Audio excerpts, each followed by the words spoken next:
Well, guys, let's see. We got two cars with two different problems. Which do we work on first? You know what? I think since I don't have all the stuff I need to work on that one, I'm gonna work on this one today, and tomorrow we'll pull that one in.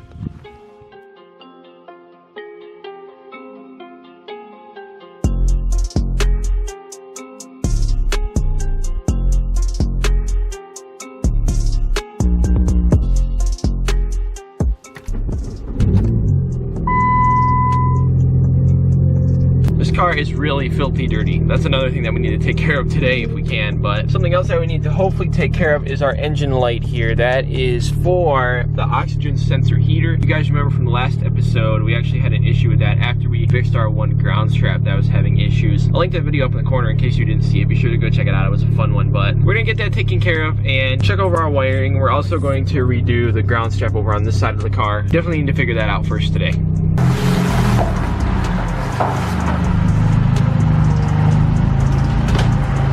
Just went ahead and got the airbox out of the way, battery disconnected, got our wires disconnected here. I also realized that there's another ground strap that goes up in here to a little 10mm bolt, and that one looks a little crusty too, although everything looks to be connected. It does not look to be in the best of shape, as you guys can kind of see. I'm not sure what I'm gonna do about that, but I was about ready to give this one the royal snipperoo so we could go ahead and redo it. But then I suddenly remembered that I ran out of my heat shrink wrap for the wires, and kind of want to have that so that I can use it on these. So before I cut them, I don't actually know what I'm gonna do, but I gotta do something about that because late in the day now that I'm getting started on this, it's like almost 6 o'clock, so pretty much all the parts stores are closed. All right, boys, we're finally back at it. I left the video off before and I ended up going and running some errands the next day. I didn't want to put all that back together and then end up having the same corrosion issues eventually. I really want to better this. And ironically, while I was driving the PT GT, running all my errands, I ended up getting an engine light on that car and 3 different codes popped up for 3 different things. And I'm actually wondering if that's some sort of ground issue as well. So basically, I got a P0582, which is for the cruise control system. It could be a lot of things. It could be a vacuum leak. It could be the module. I have to look into that a little bit more, but that seems to be a pretty standard cruise control code.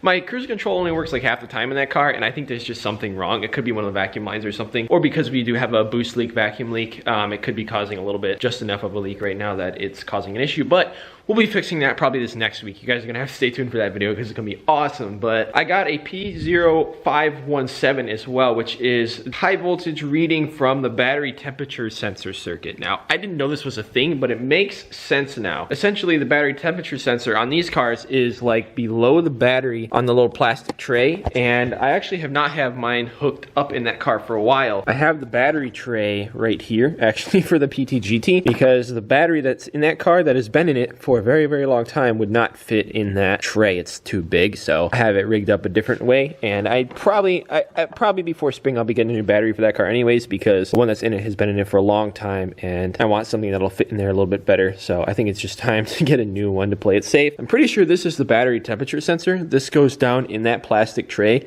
and plugs in with just a little 2-pin connector underneath the battery, and I'm guessing that's what this is, but this has not been in the car for a very long time and has never caused a check engine light, so that doesn't make too much sense to me. The last code that I got was the P0138, which is oxygen sensor high voltage sensor 2, bank 1 sensor 2. Ironic that we have literally 2 O2 sensor codes on 2 different cars at the same time. I'm starting to wonder if maybe the ground on the PT GT up in here or over here is having an issue, and maybe that's causing all of those issues. I suppose the cruise control could be related to a bad ground. That's probably gonna be the first thing I check on that car as well, but we're definitely gonna be pulling that in next and doing a few things with that. But today, now that we got our stuff, I went ahead and just waited so that I could make sure I had everything I needed. Got a little pack of this heat shrink so we can throw a bit of it on our 2 connections here. So without further ado, let's finally chop these grounds off and do them over again.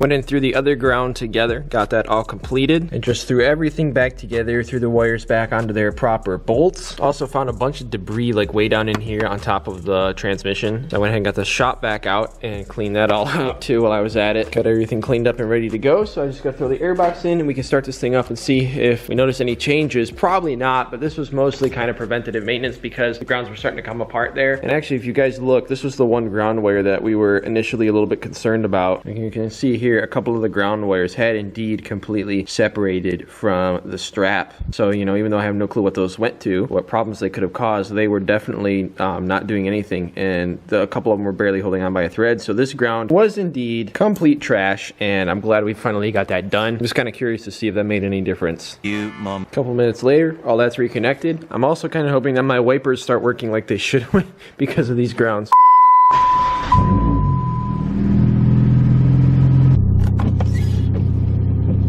Nope, I think my wipers are still messed up. Let's see, do they just stop randomly? Yep. Never mind, they're still screwed up. Pretty sure that is TIPM related, because it makes sense if it was a relay, but there is no relay, so that's our last option. Big thing that I'm noticing right now is the interior lights would all kind of dim a little when you rev or anything like that, even when you crank the radio up sometimes. They don't do that at all anymore. Yeah, man, it feels a lot better already. Also, no oxygen sensor heater code yet. It was popping up immediately before after we'd reset it, so I don't know, it's kind of hard to tell yet, but so far it looks like we eliminated that issue. I'm going to be checking to see if that was connected to one of the grounds that we just fixed too, because when we moved them around and cleaned them up, it could have been just enough that it completely disconnected that. So I don't know, this will be interesting. Also, man, those clouds do not look happy. Weather really took a turn for the worse today, but fall colors sure are getting pretty. And they're just getting started too. This is gonna be great. I can't wait to get some good pictures this fall. Have some real fun, get some photo shoots and stuff like that going.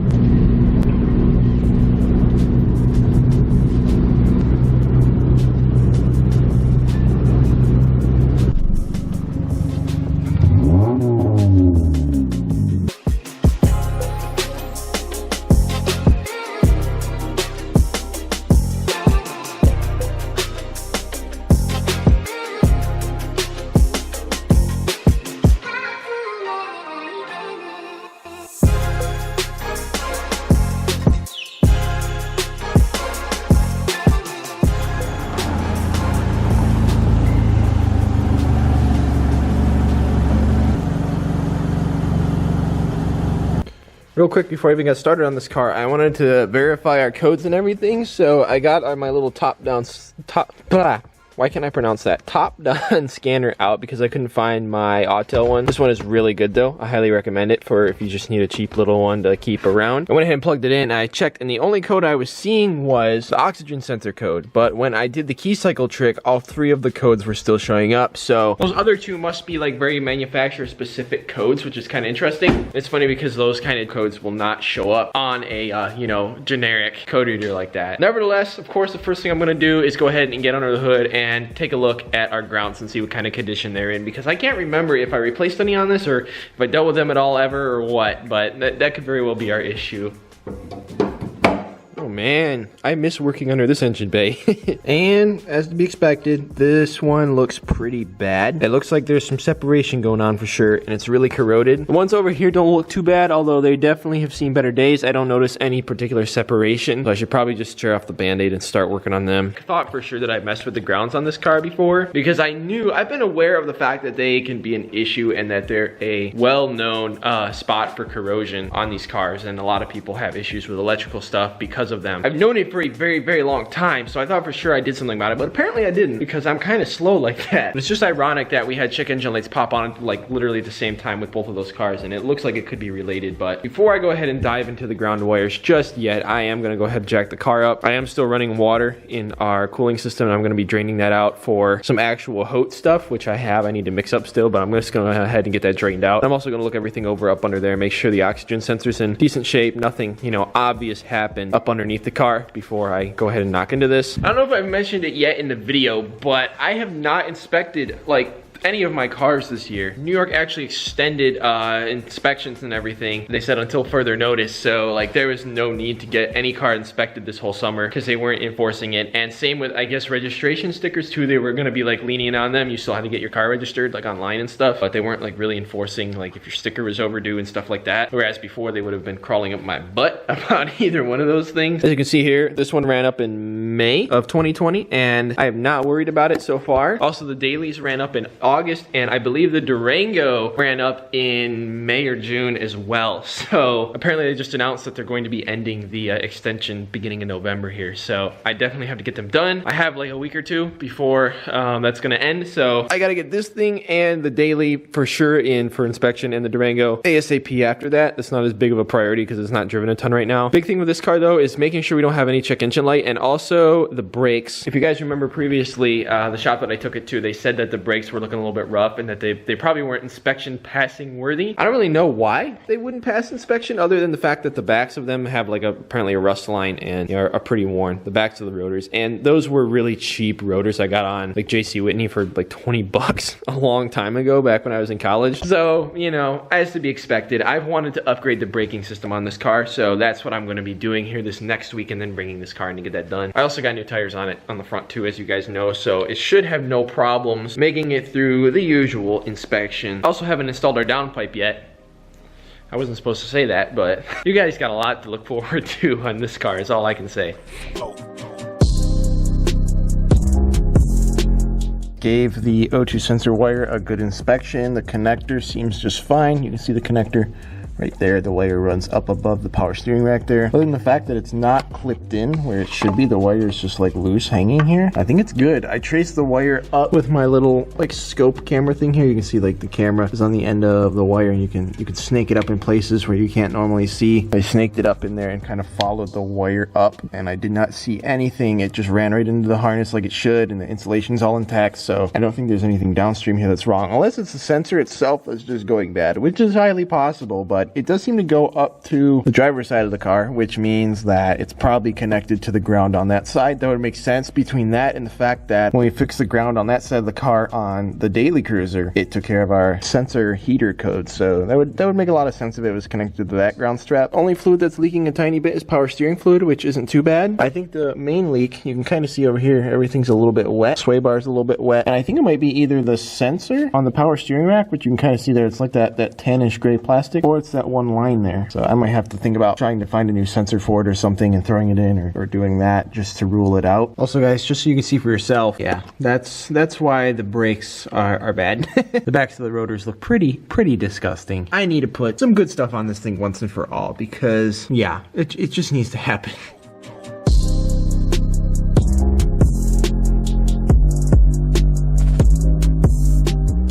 After pulling our grounds apart, not gonna lie, I'm kind of questioning whether or not I should actually redo them or not, because this one looks to be like perfectly fine. None of the wires are separating. There's no real corrosion here. I don't know what to do. You know what they say, if it's not broke, don't fix it. So I don't know. I might just clean them up and just replace the one on this side and be done with it, or I might just chop them all off and go through the pain of redoing all of those. We'll see, but I don't know. It depends on how ambitious I feel, I guess.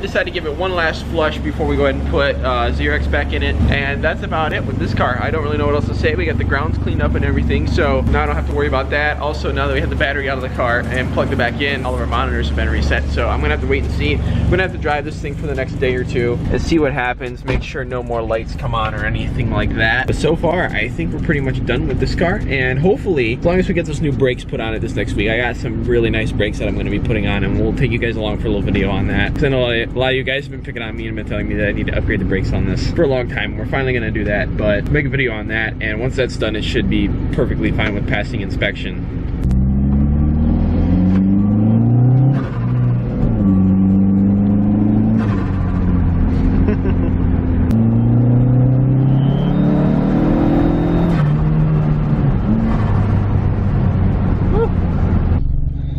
like a 15-20 minute cruise. The temperature is still staying really low, actually, like surprisingly low. No codes popping up yet. I suppose our oxygen sensor still could be an issue, but I wonder if it's just kind of starting to go out. Also forgot to mention, I checked the little ground wire that goes up from like the chassis of the car to our exhaust here in the back, and that was still in good shape. I know that can sometimes be an issue with O2 sensors because I believe that's what it's for. At least I've seemed to have noticed a correlation between the two in the past. Honestly, at this point, I just think that the O2 sensor, the second one, is starting to go out slowly, and I should probably replace them both, which I will when I do the downpipe and everything. But for now, I'm just hoping that the light stays off long enough that we can get this thing to pass inspection. So I've sadly not had a moment to film an outro to this video in the daylight, but thankfully I got a nice bright flashlight. Went ahead and got the daily all cleaned up as well. As you can see, the paint's looking really good. I used some of the Turtle Wax hybrid ceramic stuff on top of our current coating just to kind of give it an extra layer of protection, because this is that time of year when it's going to probably get pretty dirty. She's looking really nice, and it looks like we got everything taken care of that we need to, and our engine lights are staying off so far. Drove the PT-GT a little bit more and the lights stayed off. I'm hoping to take them both this week to get inspected, so fingers crossed on that. I will keep you guys up to date, but this has taken up quite a bit of my time out in the shop this week, just getting all this stuff buttoned up, and I decided to make a whole separate episode on it because why not? By the time you guys are watching this, hopefully we'll be getting the PT-GT ready to come in the shop and have its brake job done, as well as a bunch of other stuff. Should be doing that very soon as the stuff comes in, so be sure to stay tuned. But other than that, guys, I think that concludes this quick little video. It wasn't too much, nothing too in-depth, but I want to take you guys along, especially because a lot of you guys were asking me about this stuff and what was going on with inspections, and it's something very relatable for a lot of us that live in states where state safety and emissions and stuff is a thing. Other than that, guys, I guess that's gonna do it for this quick little video. I'm gonna go inside and hopefully get this edited up and ready for Sunday. Hit the thumbs up button if you did enjoy. Comment below if you feel like it, and thank you guys so much for watching.